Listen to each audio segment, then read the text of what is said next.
ప్రముఖ సినీ నటి శ్రీమతి సంగీత గారి ప్రారంభించారు. IVF చికిత్సలో 25% భారీ discount, free doctor consultation, free ultrasound scan. 49 అంటే సంతానం, 49 అంటే సంతోషం. నమస్తే, వెల్కమ్ టు అవర్ ఛానల్. నేను సిరి.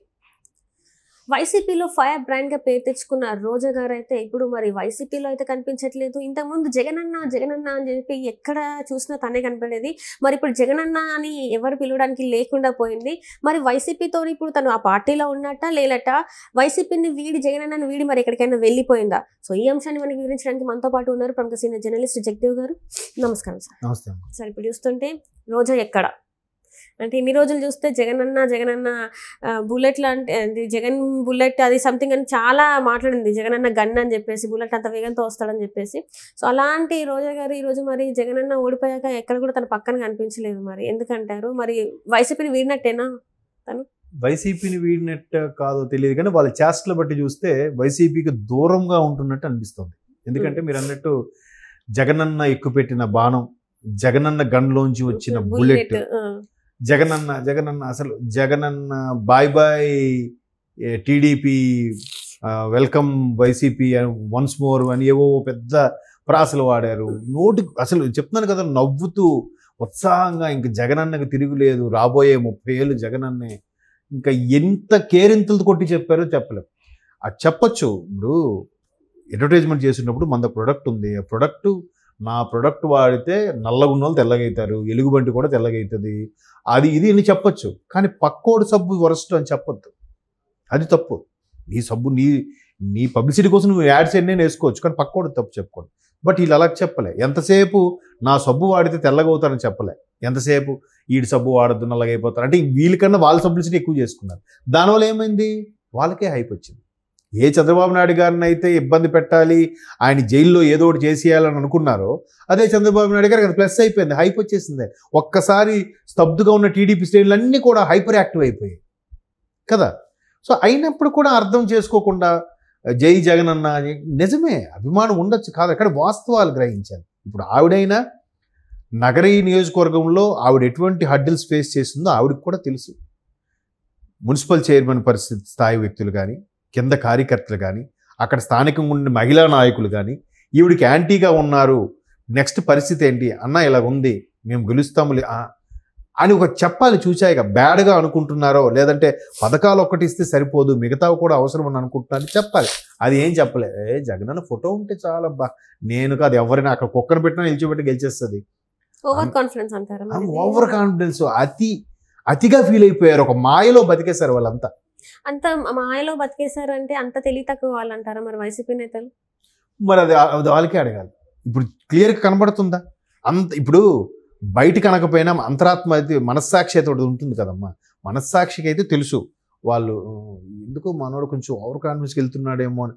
సర్లే మనం ఎందుకు చెప్పాలి. ఇప్పుడు మొన్న కేతిరెడ్డి గారు, కరణం ధర్మశ్రీ గారు, జక్కంపూడి రాజా గారు ఒక్కొక్కరు బయటకు వచ్చి చెప్తున్నారుగా.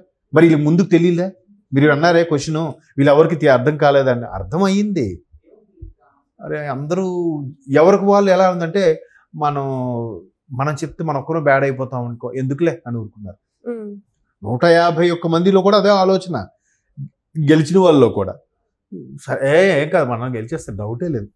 అన్న ఫోటో, అన్న పథకాలు ఇవి చాలు గెలిచేస్తాయి. ఇప్పటికీ ఆ 40% వచ్చిందని ఫీలింగ్ లో ఉన్నారు తప్ప 40% కాదు, 45% వచ్చినా అవతోడికి 46 వస్తే ఒక్క ఓటు ఎక్కువ ఉన్న వాడిదే కదా. ఇప్పుడు 11 సీట్లకే పరిమితం అయ్యారు కదా. లాస్ట్ టైం చూస్తే 151 సీట్ల నుంచి 11 స్థానాలకు పడిపోయారంటే ఎక్కడ తప్పు జరిగింది? అసలు మనం ఏం చేసాము? బేరీజ్ వేసుకోవాలి, మేధోమదనం చేసుకోవాలి, ఆత్మ పరిశీలన చేసుకోవాలి. ఇవేవీ లేవు. సో ఇప్పుడు అలాంటి రోజా గారు అక్కడ ఆ రోజు పోలింగ్ రోజే చెప్పారు, నా వెనక తిరుగుదాం అనుకున్నారు వాళ్ళే, అక్కడికి వెళ్ళి అన్నా జగన్ అని అంటారు, ఇక్కడ మాత్రం నా వెనక గోతులు తవ్వుతున్నారు, నాకు అసలు జిల్లాలో జరిగిన ఏ కార్యక్రమాలు నా వరకు రానివ్వట్లేదు, చెప్పట్లేదు అంటే ఆవిడకి తెలుసు ఓడిపోతారని. బట్ జై జగన్ అన్న, బాయ్ బాయ్ టీడీపీ అని ఏవో మాట్లాడింది ఆవిడ. సో మరి ఇప్పుడు ఎందుకు జగన్మోహన్ రెడ్డి గారు ధర్నా చేసినప్పుడు వెళ్ళారా? జగన్మోహన్ రెడ్డి గారు ఎవరో కార్యకర్త చెయ్యిరిగి ఎరగొట్టేశారంటే నేను మాట్లాడారా? జగన్మోహన్ రెడ్డి గారే ఎంతసేపు ట్వీట్ చేసి చంద్రబాబు నాయుడు గారు మీ పద్ధతి మార్చుకోండి, కార్యకర్తలు ఇబ్బంది పడిపోతున్నారని ఈయన అంటున్నాడు తప్ప మిగతా నాయకులు ఎవరు ఎందుకు మాట్లాడలేదు? ఇంతకుముందు ఏదైతే ప్రశ్నించే గొంతులా ఉండాల్సిన ముఖ్యమంత్రిగా ఉన్నప్పుడేమో అప్పుడు మాట్లాడలేదు, ఇప్పుడేమో మాట్లాడుతున్నాడు. అసలు ఇదే మాట్లాడడం అప్పటి నుంచే మాట్లాడితే ఒకవేళ పరిస్థితి వేరే ఉండేదేమో. అలా కాకుండా ఇప్పుడు కూడా ఏంటి మాట్లాడితే పవన్ కళ్యాణ్ లాంటి వాళ్ళకి గాడిదలాగా 50 ఏళ్ళు వచ్చి అసలు చాలా గలీజ్ పదాలు కదా. అది కూడా ఇక్కడ ఏమైందంటే నెగిటివిటీ చాలా పెంచేసుకున్నారు. ఆమె స్వయంకృత అపరాధం లాగానే మహిళల్లో కూడా ఆమెకి నెగిటివిటీ ఎక్కువ పెరిగిపోయిన మాటల ద్వారా. ఎందుకంటే జగనన్న దృష్టిలో పడాలి, లేదా జగనన్న ఏదో మెడల్స్ ఇచ్చేయాలనే తాపత్రయంతో, జగన్ నుంచి పదవులు దొబ్బేయాలనే తాపత్రయంతో వీళ్ళు హద్దులు దాటి ప్రవర్తించారు ఒక విధంగా. సో ఇప్పుడు ఏమైంది, మెల్లమెల్లగా ఆవిడ సోషల్ మీడియాలో జగనన్న ఫోటోలు తీయడం, జగనన్న ఉండే గ్రూపుల్లో అన్ఫాలో అవ్వడము, ఇట్లాంటి దాని అర్థం ఏంటి, చెప్పకనే దూరం జరుగుతున్నట్టుగా ఉంది. మరోవైపు నిప్పు లేనిదే పొగరాదు అన్నట్టు ఆల్రెడీ నిప్పు రాజుకుంది, ఇప్పుడు పొగ వస్తుంది ఈ రూపంలో. ఇంతకుముందు ఎలా పొగ వచ్చిందంటే ఆవిడ అసలు నగరీలో ఉండడానికి ఇష్టపడట్లేదు, చెన్నైలోనూ ఉంటున్నారు. ఆ మధ్యన ఏదో చెన్నై గుడికి వెళ్ళారని అక్కడ కూడా డైలీ మున్సిపల్ కార్మికులు ఫోటో తీయడానికి వెళ్తే దూరంగా ఉండండి అన్నట్టుగా చెప్పడం అదొక మైనస్ అయింది. మరోవైపు ఒకప్పుడు జబర్దస్త్ లాంటి హైలైట్ ప్రోగ్రామ్స్కి జడ్జిలుగా ఉండేవారు, చాలా తెలుగు సినిమాలో నటించేవారు, చాలా ఫెమిలియరు నేము ఫేము ఒక మంత్రిగా పేరు తెచ్చుకున్న ఆమె ఈరోజు ఆమె ఎవరు కలుస్తారన్నా వాళ్ళు దూరం పెడుతున్నారు. అమ్మ మాకు టైం లేదమ్మా మళ్ళీ కలుద్దాం అంటున్నారంట ఇండస్ట్రీ చూస్తే.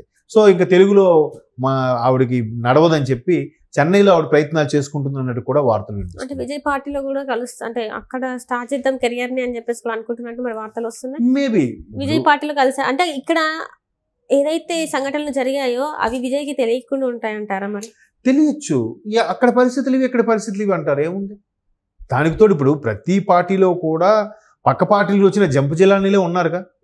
ఇప్పుడు ఇదే రోజాగా టీడీపీలో ముందు లేరా, వైసీపీకి వచ్చారుగా. చాలా మంది అలా మారిన వాళ్ళు షిఫ్ట్ అయిన వాళ్ళు ఉన్నారుగా. ఎందుకు ఉండకూడదు, ఎందుకు వెళ్ళకూడదు? ఇది ఒక ప్రొఫెషన్గా వీడు ఇంత ప్యాకేజ్ ఇస్తాడు వీడి దగ్గరికి వెళ్దాం, వాడికి ఎంత ప్యాకేజ్ ఇస్తా ఆడి దగ్గరికి వెళ్దాం, వీడు మంత్రి పదవి ఇస్తా అన్నాడు ఓకే ఇది ఇటు వెళ్ళిపోదాం, వాడు మున్సిపల్ చైర్మన్ ఇస్తాం అన్నాడు అటు వెళ్ళిపోదాం, హ్యాపీ కదా. పైగా ఇక్కడ డీటెయిల్గా ఆవిడ అంత రెబల్గా మాట్లాడిన తర్వాత చాలా వరకు మీరు అన్నట్టు స్వయం కృతాపరాధం ఏంటో చాలా బ్యాడ్ అయిపోయి అనుకున్న నేపథ్యంలో తెలుగులో ఎంత డీటెయిల్ న్యూస్ తమిళనాడు వాళ్ళకి అంతగా తెలియదుగా, అక్కడ ప్రజలకి అంత తెలియదు. మేబీ నాయకులకి కొంతమందికి ఐడియా ఉంటే ఉండొచ్చు, బార్డర్లో బతికే వాళ్ళకి అంతగా ఐడియా ఉంటే ఉండొచ్చు. ఇప్పుడు ఖుష్బూ ఉన్నారండి అక్కడ బీజేపీకో కాంగ్రెస్కో, బీజేపీ కాదు కాంగ్రెస్కో అనుకుంటున్నాను, రాధికా గారు ఉన్నారు బీజేపీ తరపున ఉన్నారు ఇప్పుడు, అంటే పాత హీరోయిన్లు అందరూ కూడా. సో వాళ్ళు అక్కడ తమిళనాడు ప్రజలు వాళ్ళు ఏ విధంగా తిట్టుకుంటున్నారు, వాళ్ళు తమిళంలో ఎంత అసభ్య పదజాలాలు వాడుతున్నారో మనకేమైనా తెలుసా? మనం ఆ న్యూస్ చూస్తామా? చూడం. ఏదో జనరలైజ్గా విజయ్ పార్టీ పెట్టారంట, ఆ పార్టీ జెండా ఏదంట, ఓకే రోజా గారు అందులోకి వెళ్ళబోతున్నాను వార్తలు వస్తున్నాయి, ఇట్లా హెడ్లైన్స్ లాగే మనకు తెలుస్తుంది తప్ప డీటెయిల్గా అబ్బా ఆవిడ ఏంటి ఆ స్టేజ్ మీద అంత వరస్ట్గా మాట్లాడింది, ఇక్కడేంటి ఇలా మాట్లాడింది, ఇక్కడేంటి ఇలా బిహేవ్ చేసింది, అవి మనకు తెలియదు కదా. సో అక్కడ ప్రజలకు కూడా తెలియదు కాబట్టి మేబీ మెల్లగా ఇక్కడ ఆంధ్ర అంటే ఇప్పుడు తమిళనాడు వైపు వెళ్ళిపోబోతున్నారని మీరు వార్తలు చెప్తున్న నేపథ్యంలో మీకు అక్కడ ఇన్ఫర్మేషన్ ఉందేమో, దాని అర్థం ఏంటి ఇంకా ఆంధ్రాలో ఆమె సీన్ అయిపోయిందని అనుకోవచ్చా? ఇక్కడ ఇంకా నెక్స్ట్ జగన్మోహన్ రెడ్డి వస్తారో రారో పక్కన పెడితే ఒకవేళ వచ్చినా రాకపోయినా ఆవిడ కెరీర్కి అయితే ఇబ్బంది, ఇక్కడైతే ఇబ్బంది కదా, ఎందుకంటే అది క్లియర్ కట్ కదా.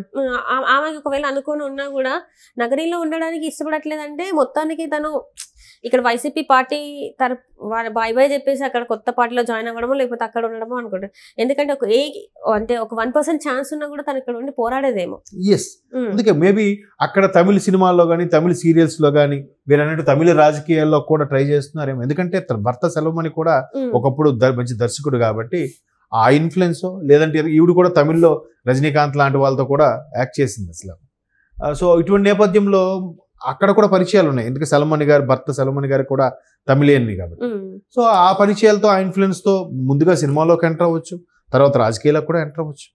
సో ఎవరి ప్రయత్నాలు వాళ్ళు చేసుకుంటారు కాబట్టి మొత్తం మీద ఈ వైసీపీ సోషల్ మీడియా మెల్లమెల్లగా అన్ఫాలో చేయడము, ఆ ఫోటోలు తొలగించడం చూస్తే చెప్పకనే చెబుతున్నట్టుంది జగన్మోహన్ రెడ్డి గారికి వైసీపీకి తాను దూరంగా జరిగినట్టు అనిపిస్తుంది. మేబీ వాస్తవం కూడా అయ్యుండొచ్చు. ఎక్కడ మనకి ఎప్పుడు ఫైర్ బ్రాండ్ గా స్టేట్మెంట్ ఇచ్చే ఆవిడ ఎక్కడ కనబట్లేదు, వాస్తవం అయినా అయ్యుండొచ్చు. Thank you so much.